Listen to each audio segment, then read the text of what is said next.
Nicotine patches have helped me on my mold healing journey, and I want to show you the test results proving how. I just got these test results back yesterday, and so we are going to be looking at each one of these values, specifically these down here. See how they're present? They weren't before. So how did nicotine help me do this? And why is a positive result good? So here's my last test right here from back in November of 2024. All of this is on my website, on my blog, where I share my whole mold healing journey, and I'll update it soon with this new result and what I did and what I'm going to be doing going forward. But you can see that the numbers were very, very low, and then they popped up. And this was done intentionally using my nicotine patch protocol in a very specific way. I did not only use the nicotine patch, but I actually used it as a healing tool, and it dislodged some misbound mycotoxins that were in my body that allowed me to eliminate them. Ochratoxin A went from 3.66 to 0.896, which is now is considered not present. It's the only one that went down, but that one was intentional. I did some very specific ochratoxin A healing protocols that I designed because ochratoxin A is pretty gnarly. Not that one mycotoxin is better or worse than the other. It's just that ochratoxin A it negatively impacts every system of the body, and so I was very intentional about wrapping that one up out of my body, and I did. But the rest of them, the aflatoxins, trichothecenes, gliatoxins, zearalenone, they all went up, but just barely up, like just barely in the equivocal range and just barely in the present range on each one.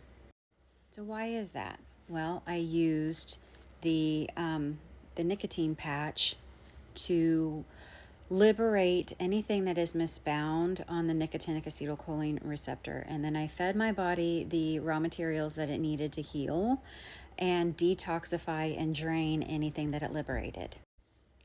In doing so, it caused those numbers to go up. Had I not utilized the nicotine patch, those mycotoxins would have stayed in my body and either one, very loosely let themselves go over time as I continue to heal my nervous system and found a biofilm likely to replicate to continue to make me sick with mold toxicity, or doing it my way, constantly supporting drainage, constantly supporting detox in both a homeopathic and an herbal fashion, allowed my body to eliminate everything that was dislodged.